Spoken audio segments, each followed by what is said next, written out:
Has Trump cowered to walls? So here are the headlines that are out there about this. Welcome back to the channel, Culture Confederacy here. It's Monday night. Happy Monday, everybody. Now, if you're new to the channel, no fancy graphics, nothing like that. What you see is what you get. It's anything goes, and thank you again for watching and subscribing. So this whole issue with ICE and Border Patrol, as it turns out, it was these Border Patrol agents involved in this Alex Preddy shooting in Minneapolis. But this has just been a disaster for the Trump administration. And when you have DHS Secretary Noem coming out there and saying that this guy was a domestic terrorist, that he went there to this immigration operation, whatever it was, to cause harm to these officers, saying that he brandished his weapon when there's no evidence of that on the video or on the series of videos that are out there, it's not looking good for the Trump administration, as I said. So here are some of the headlines over Reuters. In possible thaw, Trump and Minnesota's governor talk after fatal shooting. Over at The Hill, Trump describes, quote-unquote, very good call with Walz, signaling similar wavelength on Minnesota. Do you think they're thinking the same thing about Minnesota? I don't think so. I think the conversation was something like this. You know, you need to get the hell out of my state. And Trump's probably like, yeah, you know, you're probably right because you're not making me look good. That's probably what happened during that call. Wouldn't you have loved to have been a fly on the wall? Over at NBC, Border Patrol Commander Bovino, this is another thing that's in the news here, and some agents plan to leave Minneapolis, sources say. Well, I'll tell you why they're leaving, is because they screwed up. They botched this thing. And I think when they took a look at this video of what happened with these Border Patrol agents and Alex Preddy, there's no question. Now, this is going to have to, of course, go to a court of law. I'm sure charges are going to have to be filed somewhere. Go before a grand jury. And the prosecution is going to have to prove beyond a reasonable doubt now, beyond a reasonable doubt, that these officers feared for their life. But you got 6 or 7 guys tackling this guy, and you take his gun and you shoot him after you take his gun. Now, the other theory out there is because apparently there's an issue with the gun that they retrieved. And there seems to be a defect with that gun that it occasionally may accidentally fire. My question is, when you pulled the gun, why didn't you put on the safety? Did you even check to make sure the safety was on that gun? Because from everything that I could tell, it seemed like this agent was handling that gun haphazardly. Now, somebody else pointed something out. If you missed this in the video, you got to look really closely at the bottom of the video, one of these clips. But apparently one of the magazines fell out of the gun, if I'm not mistaken. So, you know, there's some questions here about what happened, but if they retrieved this gun and there was a shot fired, and they thought because they saw some black object in Alex Preddy's hand that it could have been another type of weapon, well, why wouldn't you have found that when you were going through the guy's clothing and you pulled out his gun? You retrieved his gun. I don't understand that. Wouldn't you have found any other weapon, like a knife or blunt instrument or anything that you thought could have been used as a weapon? So again, it just sounds to me like they botched this whole thing.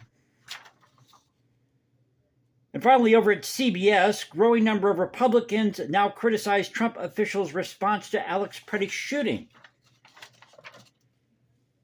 So, and pardon me here with the video if the sound goes for a moment. I just got an alert on my phone. But if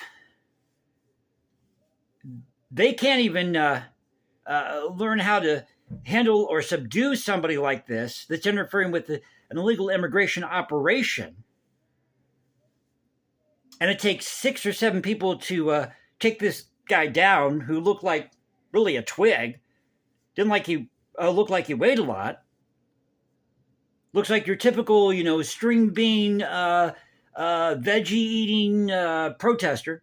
And now it's coming out that Alex Preddy was possibly involved in these BLM riots back in 2020, and that there were these signal chats, and he was part of some type of network where the state of Minnesota was mobilizing these protesters. So it's a big mess. It's a big mess. I think what needs to happen, and I said it before, I'll say it again, and those of you on the right, now I'm an independent voter, as I've said before, who are trying to split hairs here and say, well, the Second Amendment says this, but it doesn't say that.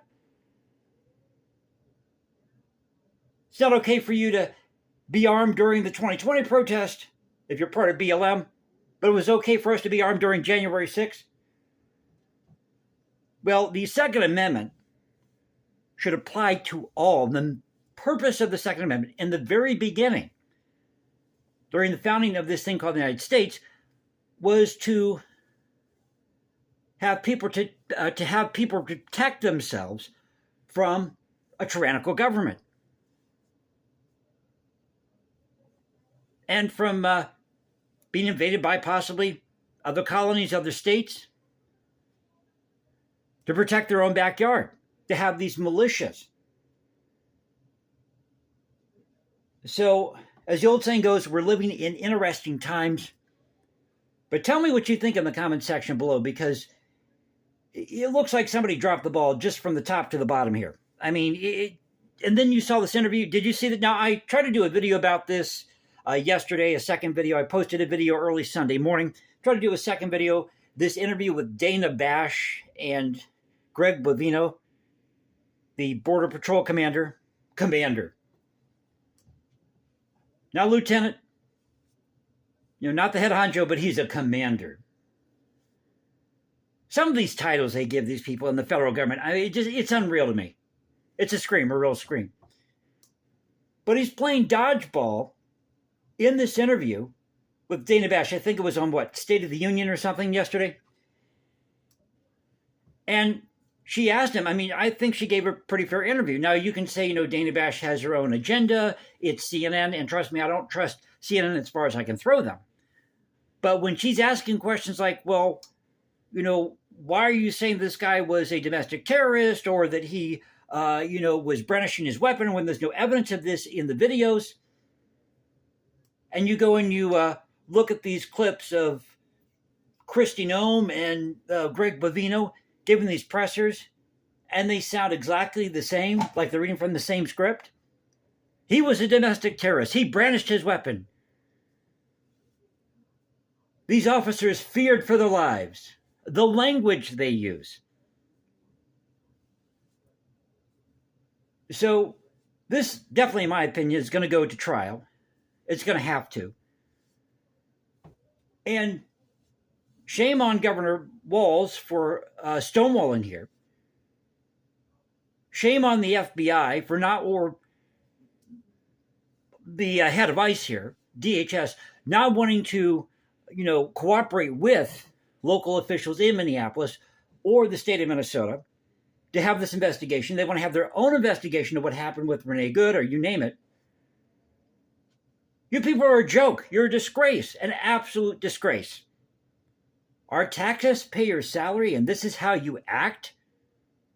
We had 2 people killed.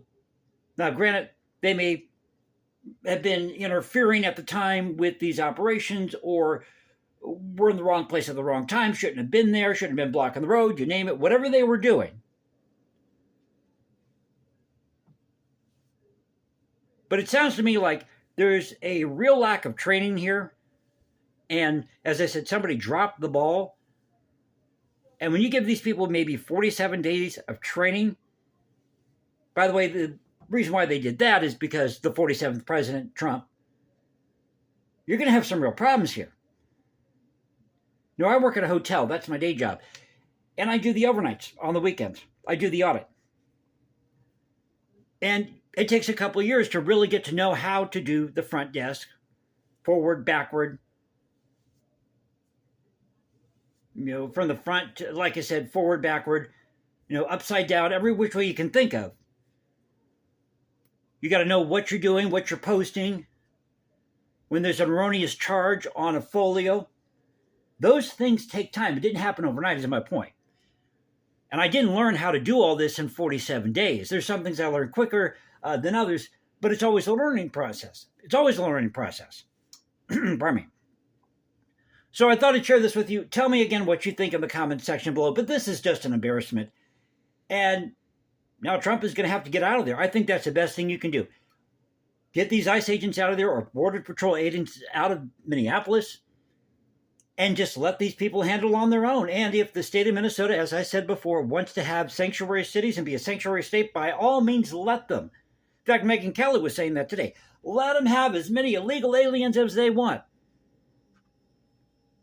You want to claim you're a sanctuary city or state? Great. Texas, Florida, you name it. California. If they're getting kind of tired of these illegal immigrants, California can send them, over to Minnesota. And y'all can have a ball. Welcome them with open arms. Give us your poor, your free, you're poor, you're hungry, whatever the saying is with the Statue of Liberty. So follow me at Instagram, Jason197711. You can find me at Substack or go to Culture Confederacy at Culture Confed1 on X. As you know, we do these in one take. They are what they are. So if I stumble, if I fall, well, that's the way it is.